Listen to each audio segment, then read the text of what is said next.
When we read or hear about the Spanish presence in California and in the whole Southwest for that matter, the main focus tends to be on the missions, which were a very important religious and cultural institution. But at the time that the missions were being established, the other arm of that Spanish presence was the Presidios. The Presidios, which were the military presence on the frontier of the Spanish Empire. Today, I'm talking with someone who is a real expert on Presidios and a real expert on the Spanish history of California. His name is Michael Hardwick, and he just wrote a book called Spanish Arms and Armaments of the Presidios in California. Michael graduated with a degree in anthropology from the University of California in Santa Barbara and worked on archaeology at the Presidio of Santa Barbara, which eventually became the state historic park of El Presidio. He worked also at La Purísima as a ranger, and he established the archive there. And for many years, he helped interpret and preserve La Purísima mission. On top of it, he's a veteran of the U.S. Navy, and so he has a very firsthand knowledge of military munitions and armaments and strategy. And so I think he's an excellent person to talk to about this. As a final note, an interesting note, he founded a reenactment group, a very unique one, which is called Los Soldados del Real Presidio de Santa Barbara, which was a reenactment group dedicated to reenacting Spanish military costumes and armaments, etc., in California. And it started back in 1990. So Mike's going to talk about writing this book, the discoveries he made along the way, and he's going to introduce us to a lot of little-known facts about California's early military history. I think you're really going to like it.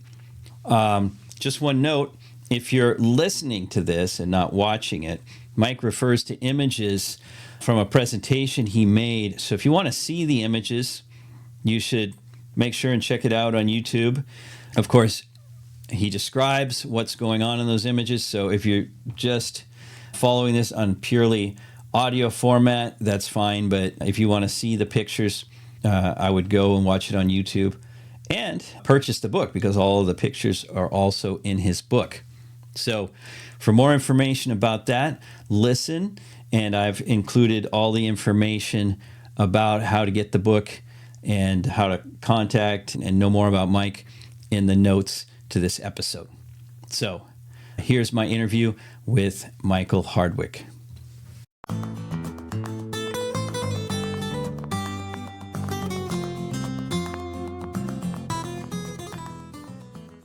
Well, thank you for agreeing to come on the podcast, as I was mentioning to you before. And I'm really looking forward to hearing about the Presidio soldiers, what they've meant for our history here in the West.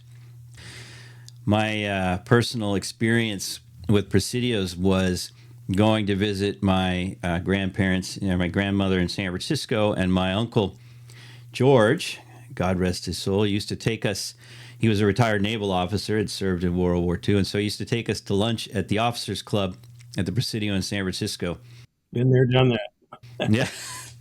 I used to play golf there too, and so I didn't know it had anything to do with Spain or our particular history here in California. It wasn't until later that I learned that. So I'm grateful, Mike, that you've written this book and that you're willing to come talk about it and give us some background on Presidios and the soldiers that occupied them and their place in California.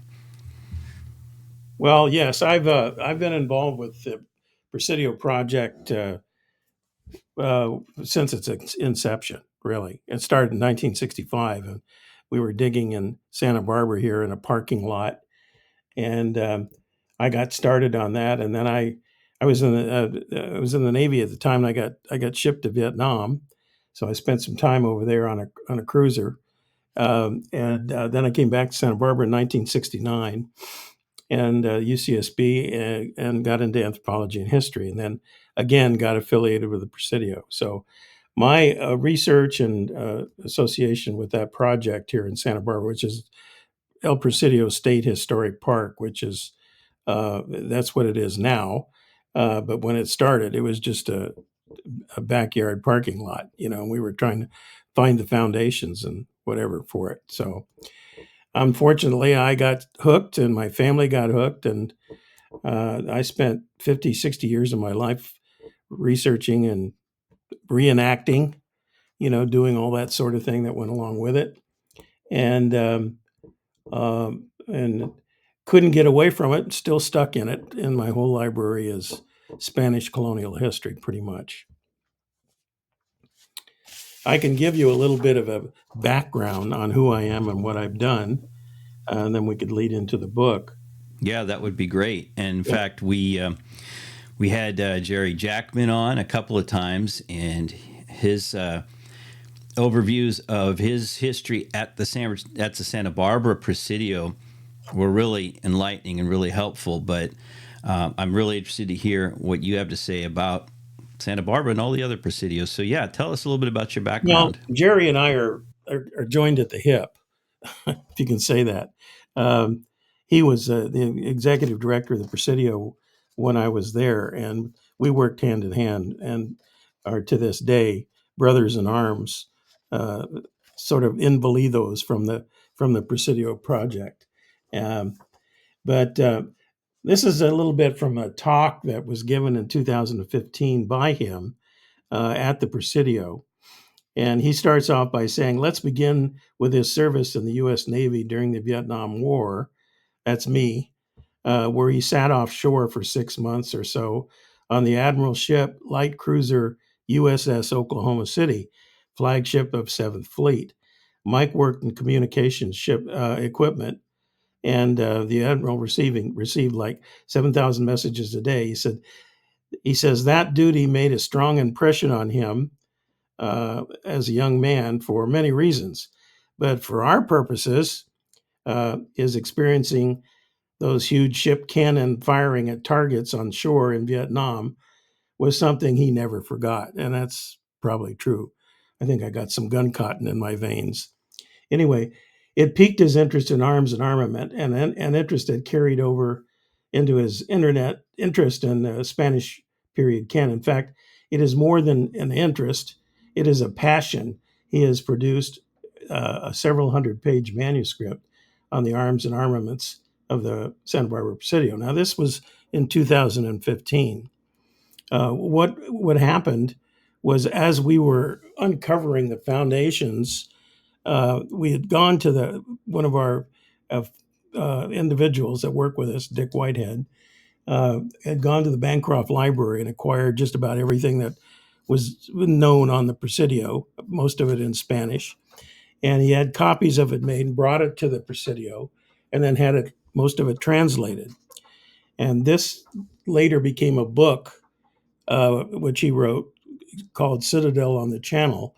And it pretty much described the history of the Presidio.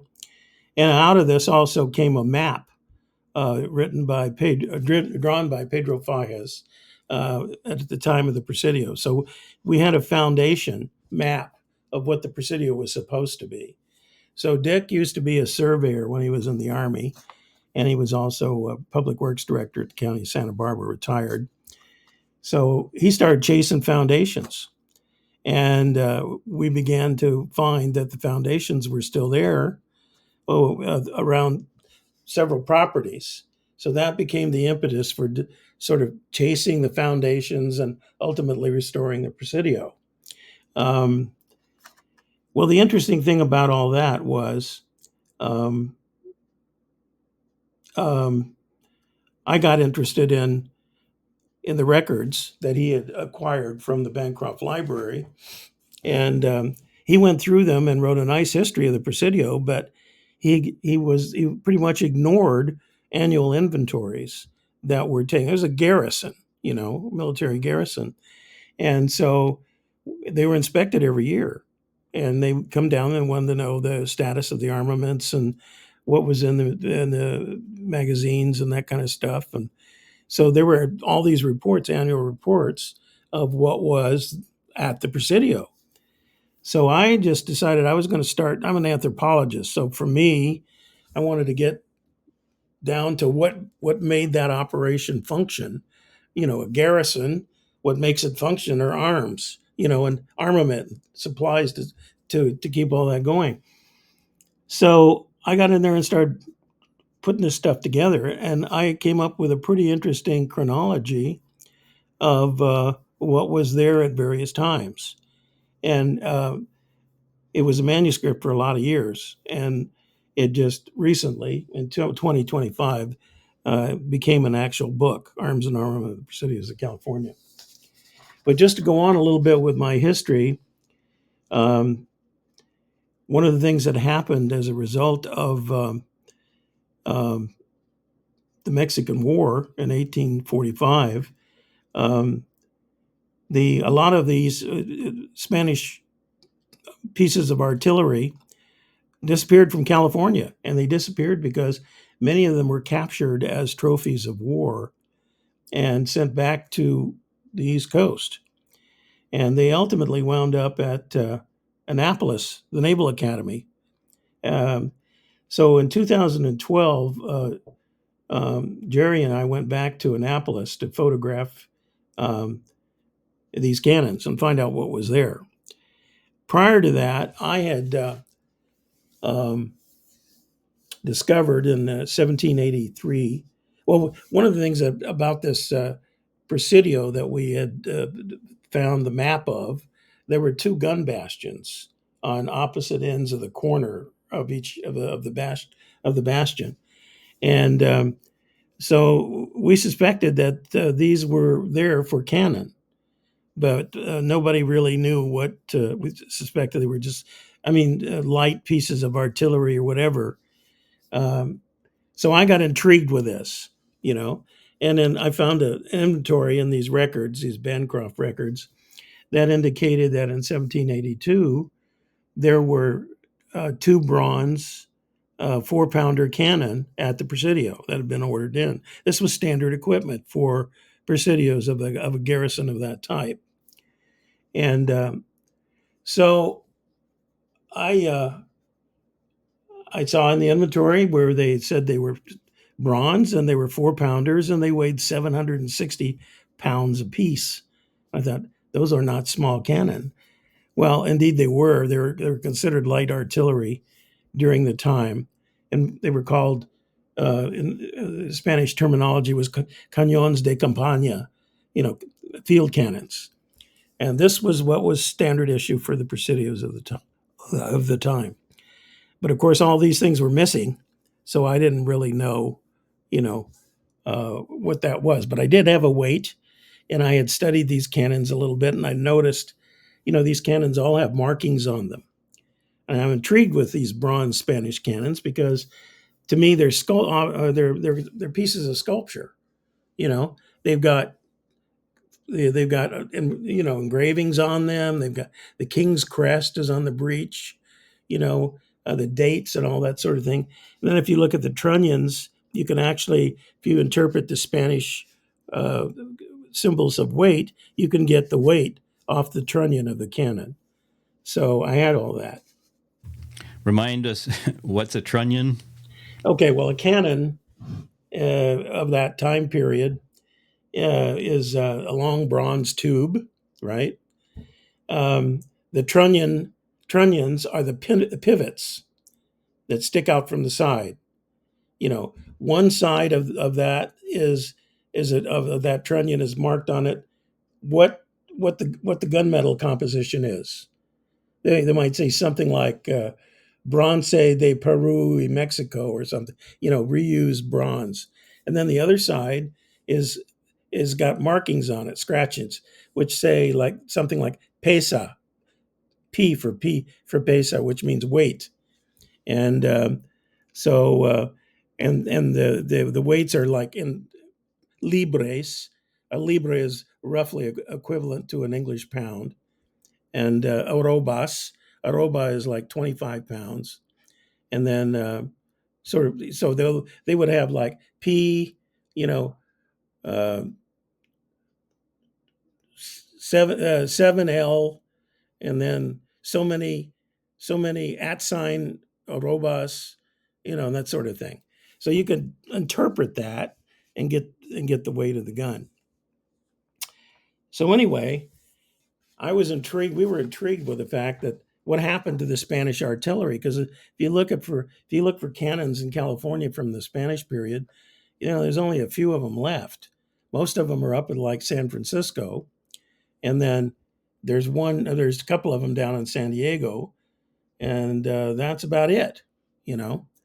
So what happened to the rest of them? Well, a lot of them got captured and transferred east, and the one that finally they wound up at the Naval Academy.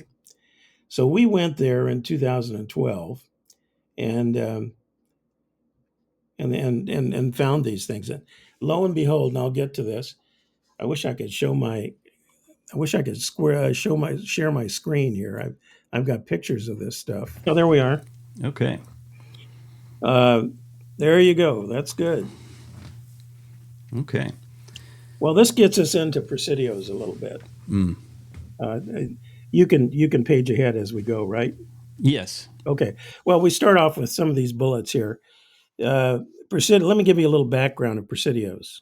They started in New Spain. They go back to the 16th century in New Spain, and that's Mexico. And within 2 centuries, there was a line of Presidios, Spanish Presidios, that existed in the American Southwest, all the way from Texas to California. This is as the Spanish were moving up in northern Mexico. They encountered all these native peoples, some of which were pretty hostile. So they evolved this whole frontier method of controlling and managing these people. So that was along the whole Southwest. So when it came time to colonize California in 1769, they used the same basic concept. They'd bring in the presidios and the garrisons to support the colonization effort, and then support also the foundation of the missions. Can I ask you a So, question? yeah. Was a Presidio only used in the northern part of New Spain, or were there Presidios in other uh, territories in the Spanish Empire in the Americas, or is this peculiar to our region? The actual Presidio itself, uh, actually, if you really want to say where it began in North Africa. When the Spanish were fighting the Moors and whatever, they built these garrisons, which were like presidios, and they were like enclaves of Christianization and in a sea of Muslim activity, kind of thing. So it's a very ancient kind of concept.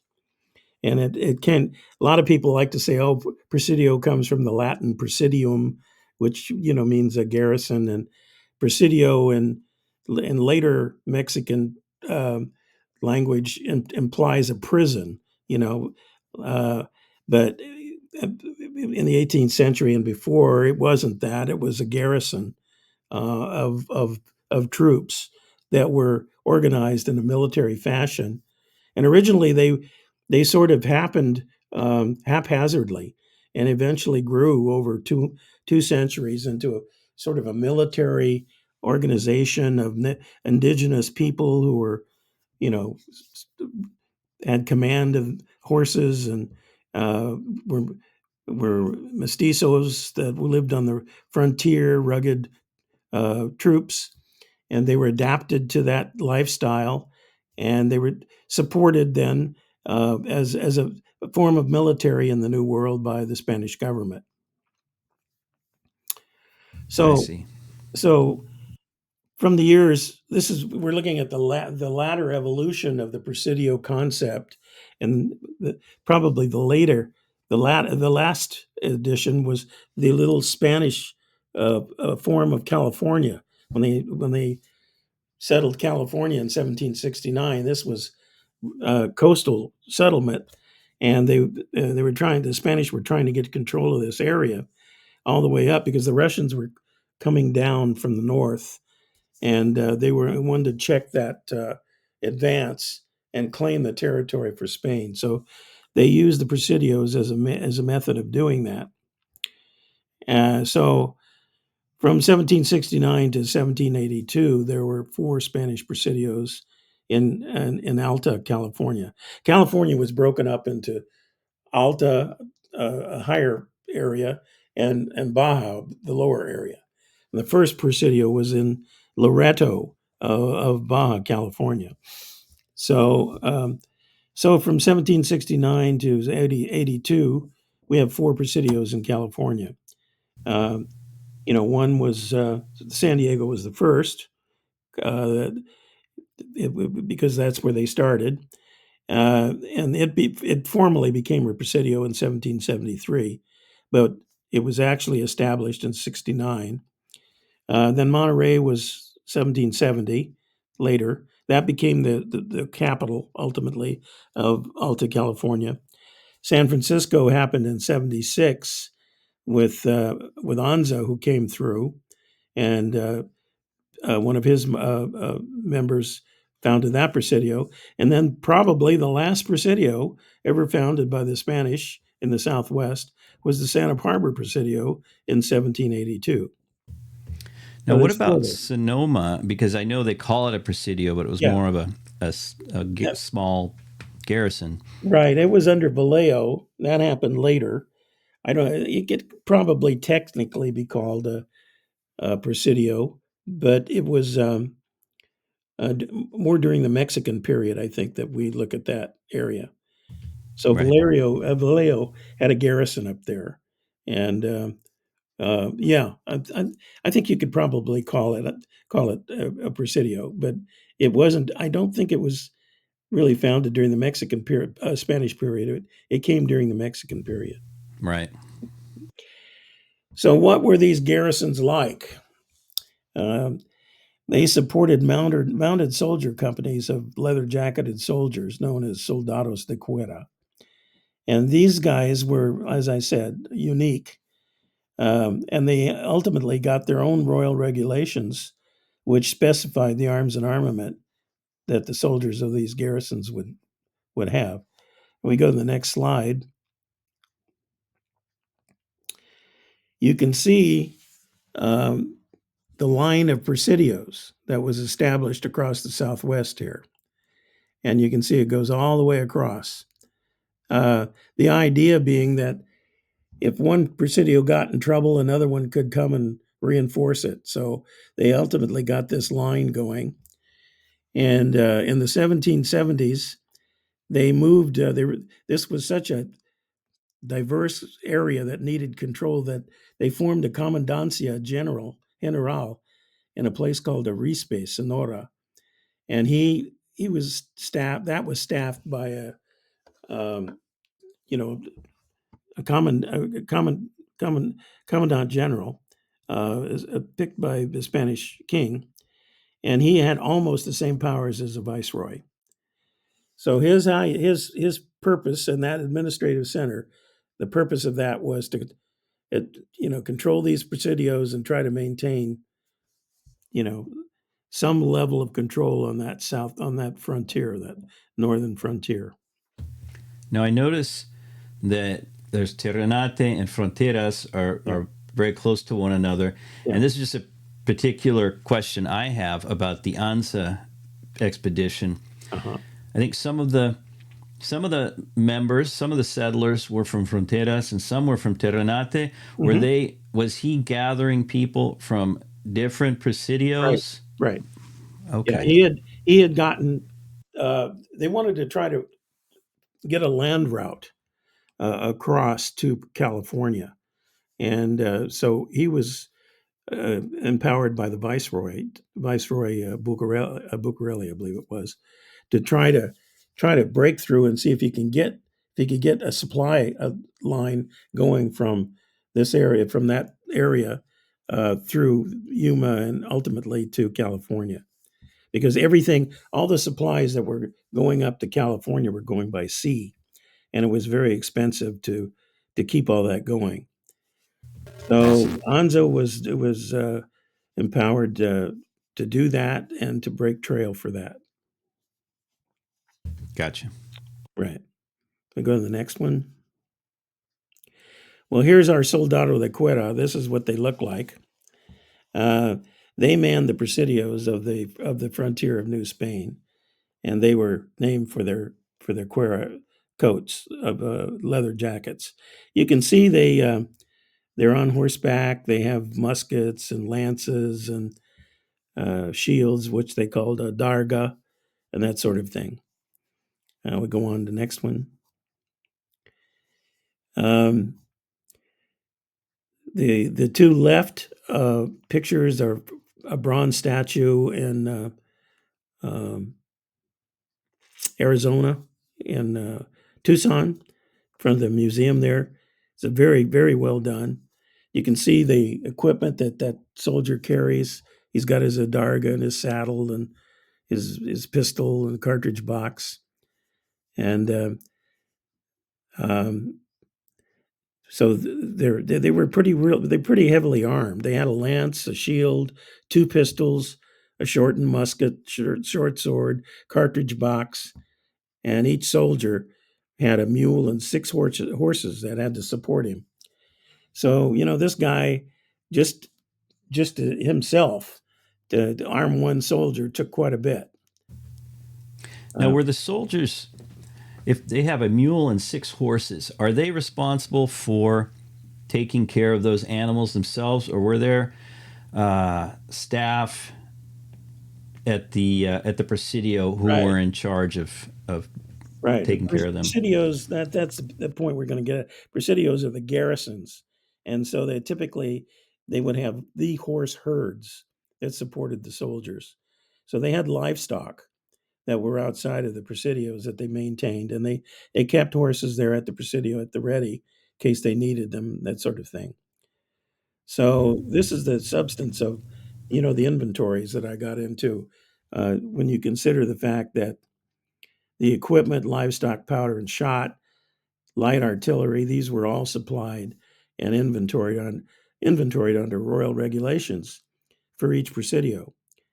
And interestingly enough, those magazine stores included fireworks, which you wouldn't think was a big thing, but they used the fireworks for, festivals and that sort of thing. And you consider the fact that presidial companies were 35 to 60 men. Now you start multiplying that by pistols, swords, lance blades, powder, shot, all that. They had to keep all that in supply there at the Presidio to keep these soldiers, equipped. That's what I got into later. Can I ask you a question? I might be getting ahead of myself, but in terms of their armament, you mentioned that they carry a musket, sword, cartridge box, well, and 2 pistols. I noticed in some of the material, the book, that you said that the lance was their preferred Yes, weapon. yes. Why is that? Well, most of these soldiers were mestizos and uh, virtually cowboys. I mean, they were proficient with the use of the horse.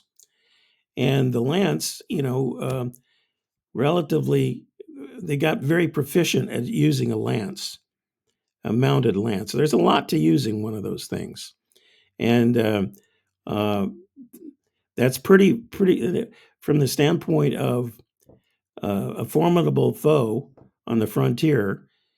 First of all, if you're on a horse.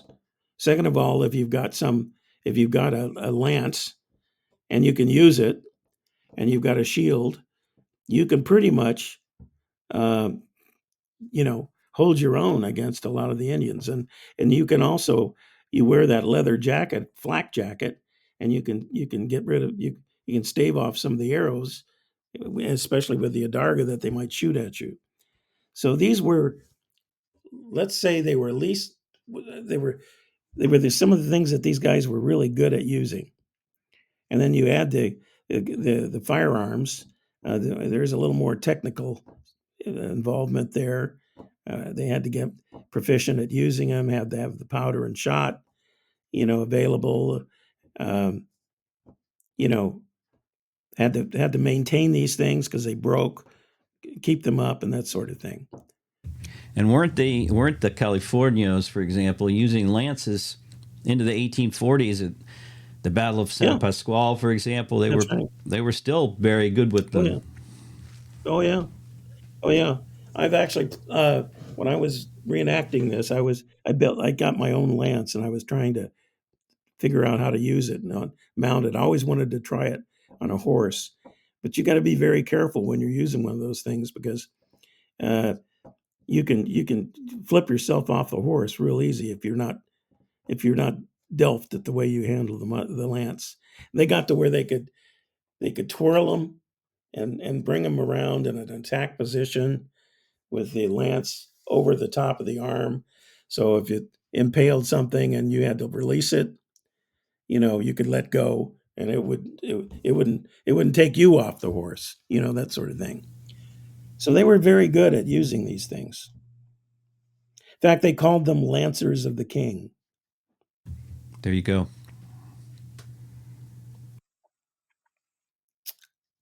So we go to the next slide there. Okay. Now I mentioned this earlier about the cannon. Um, and when we went to the Naval Academy, lo and behold, in front of the administrators, 3-star admiral administrators house at the academy, were 2 light pieces of artillery, bronze cannons, that exactly matched what I had seen in the inventory at the Presidio Santa Barbara in 1782. And I don't know if you can see this, but there is one of the trunnions, the second photograph, top, Yeah, I can and see it. yeah, it says 7Q68A, 768 pounds. So that was the clue. I knew that by the measurements of the cannon front, that I was a 4-pounder. The weight exactly matched what was on the inventory.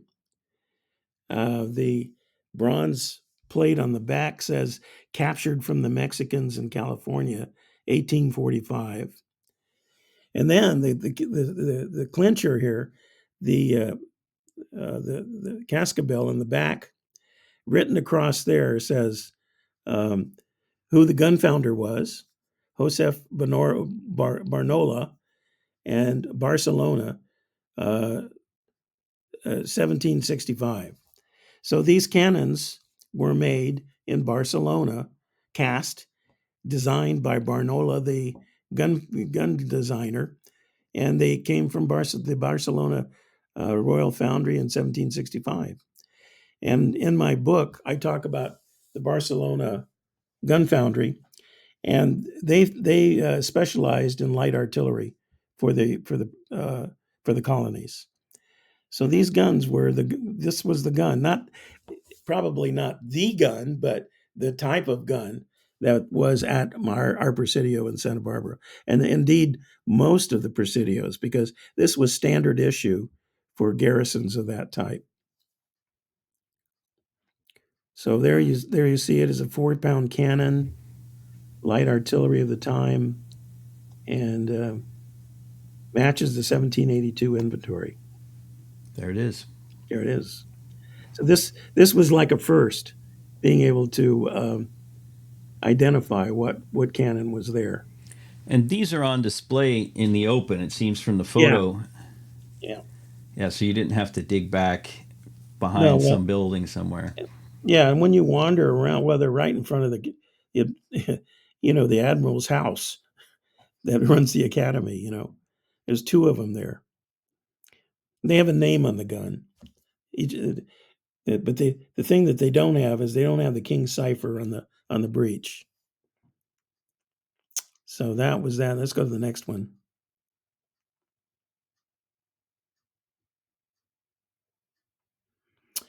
So you get an idea of what the Presidios were in the early 1700s. They were there as garrisons, and they were mostly interested in uh, being able to preserve themselves from uprisings and supporting the foundations of the missions and whatever.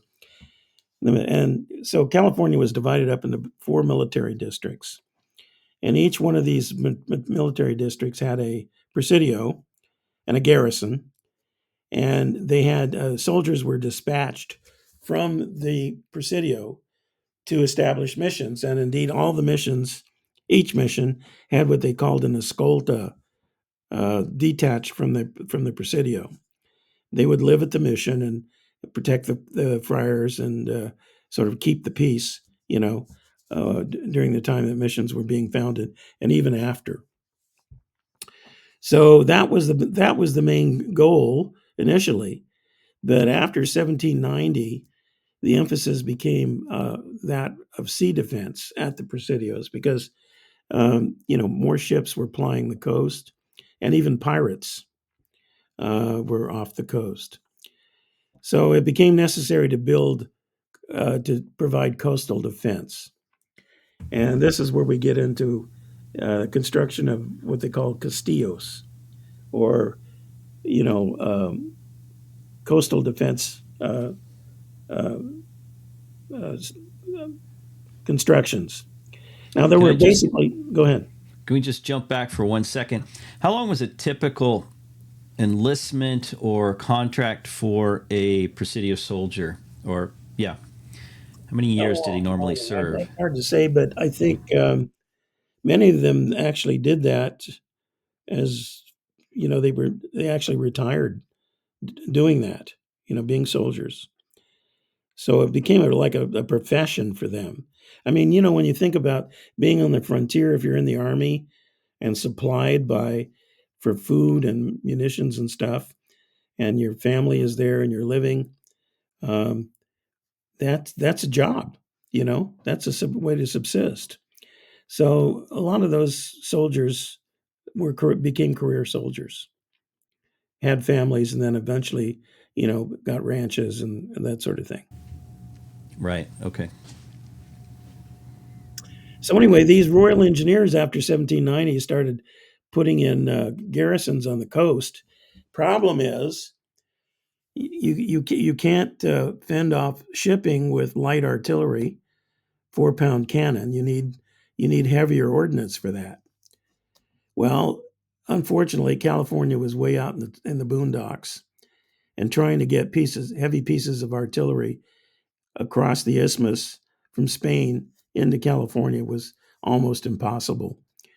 Um, so what they did was they went down to Peru and they liberated all these ancient Elizabethan cannon that were down there and brought them up for coastal defense. And the remnant of that, as you can see at the San Francisco Presidio, all of those cannons date from about 1600 and something. They were all cast in Peru, and they're roughly 8-pounders. Um, the other thing that happened when they brought these cannons up, these are 16 cannons minted and manufactured in the 1600s. The bore sizes were different than the 18th century cannons, which had standardized. So now you had a problem of cannonballs. Where are you going to get them? Because you're not able to cast iron on the West Coast. There weren't the foundries for that, but they did and were able to cast copper. It melts at a lower temperature. So now a lot of these cannonballs that you're going to find are made out of copper to fit these new cannons or these old cannons. So that's what was fired out of those things. So these guns were at the Presidio, and interestingly enough, cannons just like this, and with the same dates minted in Peru, are at the uh, Naval Academy in Washington or Annapolis, and you can see the same guns, the same Peruvian cannon and stuff like that. Even cannon that were captured in Monterey, a couple of them with the names that were on the guns, they're at the Naval Academy. Ah, So if you take my book describes each one of these guns at the San Francisco Presidio, and they all have their interesting history of who what is on the breech, who manufactured them. Uh, the weights are scribbled kind of in a funny way on the back of the cannon. So there's a history there too. These are beautiful pieces, and the ones that are at the Naval Academy are in not as good a condition because the weather back there is eating away at all the inscriptions. Oh, And what a so, shame. yeah, but these at San Francisco are in much better condition. So were these Castillos ever used? Um, there were two battles, sea battles with foreign shipping. One of them was at Monterey when the pirate Bouchard attacked. He sacked Monterey, held it for 6 days, and burned it, and then came down the coast and attacked Refugio here in the Santa Barbara area. And then also the, uh, the Castillo in San Diego fired on an American ship that had uh, illegally come into the area. So those are the two. But the big thing you were doing with those big guns is, you're bringing them out, you'd lay them out, and foreign shipping would come and they'd see you had these cannons and they'd report it. So it was more show and go than anything else, because it got very hard to build these Castillos and they didn't last very long. I was going to ask you that I only, maybe a few years ago, when I started researching the U.S. Mexican War in California, that I Mhm. found out about the Castillo San Joaquin, Yeah. and I didn't realize there was one in San Diego as well. Oh yeah. What happened to these? You said that they didn't last long. How come they're not around Well, these anymore? these things required maintenance, upkeep, right on the ocean there. The one at San Diego is right there at Point Loma, um, very very close to the submarine base, and it was laid out in such a way that it could control the entrance to the harbor there. So, in fact, there is one cannon, actually two cannon, in San Diego left from that Fort Guajaros. It was called, and one of them, it's in the book. It was El Capitan, an iron piece that was on the downtown, Old Town San Diego for a long time. And the other one is El Jupiter, that is a bronze cannon that's in the Serra Museum, uh, and it's been there for ages. The interesting thing about the Jupiter is that it was cast in the Philippines, um, and all the inscriptions on it allow you to kind of trace it. And the Philippine foundry didn't get started until the 18th century, so it was one of the early guns that came out of that foundry. But if you wander around the San Francisco Presidio, you'll see a number of bronze 24 pounders that were captured during the Spanish American War and relocated, to the garrison there at Presidio. And many of them are cast in Manila, and they're beautiful things. They weigh in excess of 6,000 pounds. Wow. They're all over the place. At the entrance, you come in. There's a couple of cannons on the gate there, and down by Chrissy Field, I think there's a couple of them. Yeah. Yeah, those guns.